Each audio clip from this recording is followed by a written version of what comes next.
কোটা বিরোধী বৈষম্য বিরোধী ছাত্র আন্দোলনের শুরু থেকে মুরাদনগরের জননেতা আলহাজ কাজী শাহ মোফাজ্জল হোসেন কায়কোবাদ সাহেব ছাত্রদেরকে আন্দোলনে সার্বিক সহযোগিতা করে আসছেন।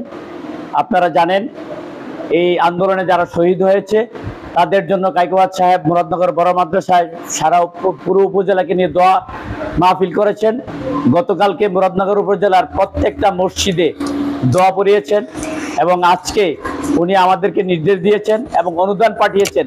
আন্দোলনে শহীদ 3 জনের পরিবারকে 50,000 টাকা করে অনুদান দিয়েছেন এবং বলেছেন তাদের পরিবারকে মাসে মাসে উনি সাহায্য করবেন। তার সাথে সাথে যারা আহত হয়েছে তাদের চিকিৎসা উনি করবেন।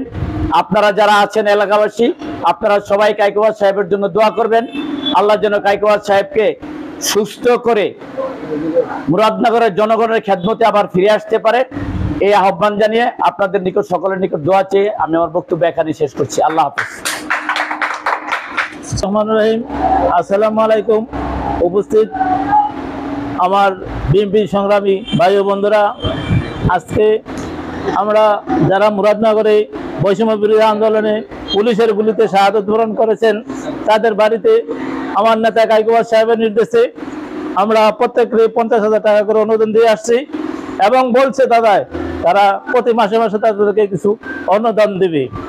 তো আমরা যারা বিএনপির কর্মী তারা সবাই সবার এলাকায় যে যেই অবস্থাতে আছে, কেউ কেউ অভিযোগ করছে যে তাদেরকে চাঁদাবাজি বা হুমকি টুমকি দিচ্ছে।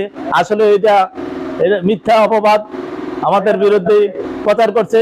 এই ব্যাপারে সকলে আপনারা সচেতন থাকবেন এবং আমরা যারা উপজেলা নেতৃবৃন্দ আছে সবার কাছে এই মেসেজটা পৌঁছে দিবেন। আসসালামু আলাইকুম।